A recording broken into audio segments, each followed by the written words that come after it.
दिल्ली सरकार केंद्र के कानून का इंतज़ार नहीं करेगी। जिस प्रकार से प्राइवेट स्कूल्स को एक कानून के तहत रेगुलेट किया जाता है, जिस प्रकार से प्राइवेट हॉस्पिटल्स को, नर्सिंग होम्स को एक कानून के द्वारा रेगुलेट किया जाता है, उसी तरह से दिल्ली सरकार, अरविंद केजरीवाल जी की सरकार एक कानून लेकर आएगी।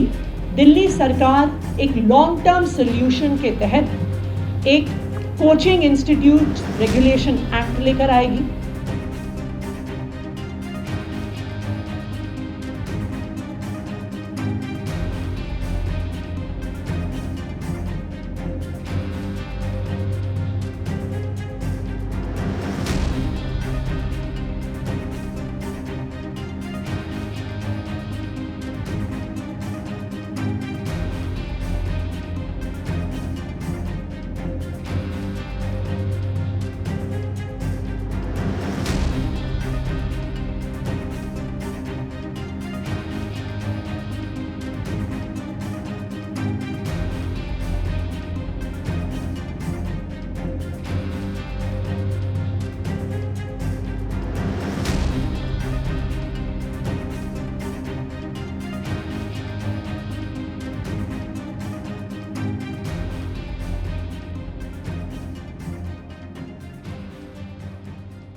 दिल्ली में जहां पर भी कोचिंग सेंटर्स बेसमेंट में क्लासेस चला रहे हैं, कोचिंग सेंटर्स इल्लीगली बेसमेंट में लाइब्रेरी चला रहे हैं, उन पर भी पिछले 3 दिन में सख्त कार्रवाई हो रही है।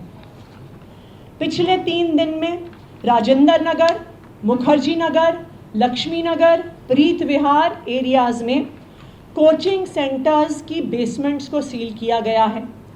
30 ऐसे बड़े बड़े कोचिंग सेंटर्स हैं जिनकी बेसमेंट सील हुई हैं, जिसमें दृष्टि IAS, बाजीराव, श्रीराम, संस्कृति एकेडमी, IAS गुरुकुल शामिल हैं।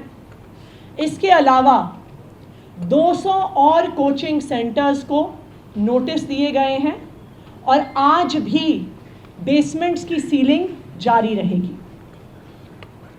लेकिन मैं दिल्ली के लोगों को ये भी बताना चाहूँगी कि चाहे बेसमेंट की सीलिंग हो, चाहे ड्रेन पर से इंक्रोचमेंट हटाना हो, ये सारे शॉर्ट टर्म मेजर्स हैं। क्योंकि अगर आप देखिए, देश के अलग अलग हिस्सों में, चाहे वो दिल्ली हो, चाहे बॉम्बे हो, चाहे बेंगलोर हो, चाहे कोटा हो, देश भर से इन कोचिंग हब्स में स्टूडेंट्स कोचिंग के लिए आते हैं। चाहे वो JEE नीट की कोचिंग हो, चाहे वो CUET की कोचिंग हो, चाहे वो IAS की कोचिंग हो, चाहे वो बैंक के एग्ज़ाम्स की तैयारी हो, चाहे वो NDA के एग्ज़ाम्स की तैयारी हो, देश के अलग अलग सेंटर्स में ऐसे कोचिंग हब्स बने हुए हैं जहां पर हर तरह की इल्लीगल एक्टिविटी हो रही है, जहां से पेपर लीक्स की बात सामने आ रही है, जहां पर स्टूडेंट्स की सुसाइड की बात सामने आ रही है, और जहां पर जैसे हमने देखा कि इल्लीगल बिल्डिंग यूज़ की वजह से राजेंद्र नगर में इतनी बड़ी त्रासदी हो गई। इसके लिए हमें उम्मीद थी कि इतना बड़ा इंसिडेंट होने के बाद और ये इतनी बड़ी कोचिंग इंडस्ट्री देश भर में होने के बाद केंद्र सरकार कोचिंग इंस्टीट्यूट्स को रेगुलेट करने के लिए कोई कानून लेकर आएगी। लेकिन हमें इस बात का दुख है कि केंद्र सरकार ऐसी देशव्यापी इंडस्ट्री को रेगुलेट करने के लिए, एक ऐसी इंडस्ट्री जहां पर पेपर लीक, जहां पर इलीगैलिटी, जहां पर स्टूडेंट सुसाइड, हर प्रकार की समस्याएं सामने आई हैं, इस इंडस्ट्री को रेगुलेट करने के लिए और इतनी इलीगैलिटी सामने आने के बाद भी केंद्र सरकार ने किसी भी प्रकार की रेगुलेशन को इंट्रोड्यूस नहीं किया। लेकिन दिल्ली सरकार केंद्र के कानून का इंतज़ार नहीं करेगी। जिस प्रकार से प्राइवेट स्कूल्स को एक कानून के तहत रेगुलेट किया जाता है, जिस प्रकार से प्राइवेट हॉस्पिटल्स को, नर्सिंग होम्स को एक कानून के द्वारा रेगुलेट किया जाता है, उनके इंफ्रास्ट्रक्चर की गाइडलाइंस बनती हैं, उनकी रेगुलर इंस्पेक्शंस होती हैं, उनको रिकग्निशन दी जाती है।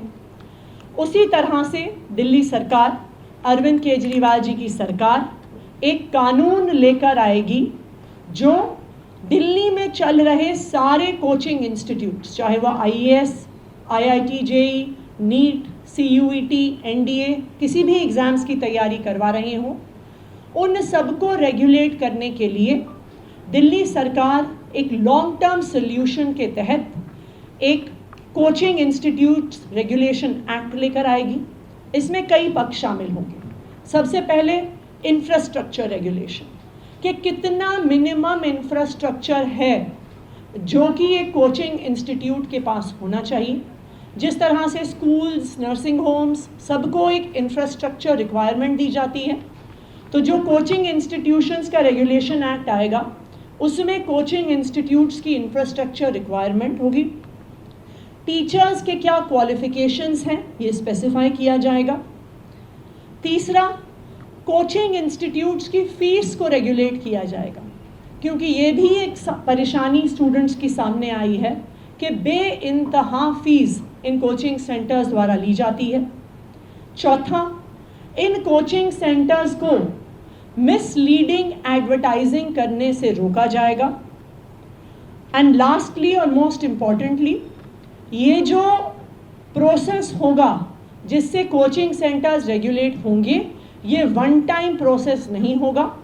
Regular inspections in coaching centres की करी जाएंगी। ये कोचिंग सेंटर्स रेगुलेशन एक्ट लाने के लिए हम आज एक कमेटी बनाएंगे।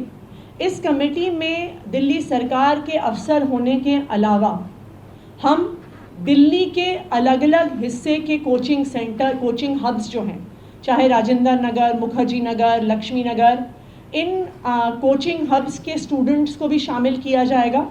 और जो स्टूडेंट्स अलग अलग एग्ज़ाम्स की तैयारी कर रहे हैं, चाहे IAS का हो, चाहे CA का हो, चाहे नीट JEE के एग्ज़ाम्स का हो, उनको इस कमेटी में शामिल किया जाएगा।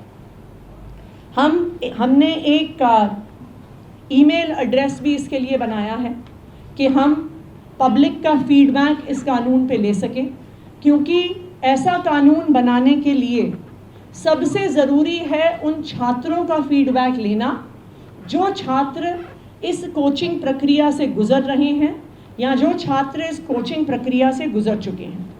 मैं ईमेल एड्रेस अनाउंस कर रही हूँ, coaching.law.feedback@gmail.com, coaching.law.feedback@gmail.com, coaching.law.feedback@gmail.com। इस ईमेल एड्रेस को हम न्यूज़पेपर और FM रेडियो के माध्यम से भी पब्लिसाइज़ करेंगे। मेरा दिल्ली के सभी लोगों से ये अपील है और ख़ासकर के छात्रों से ये अपील है कि आप अपना फीडबैक ज़रूर दीजिए। जो कोचिंग में स्टूडेंट्स पढ़ रहे हैं उनकी रिक्वायरमेंट के हिसाब से इस एक्ट को बनाया जाएगा, रेगुलेशंस को बनाया जाएगा।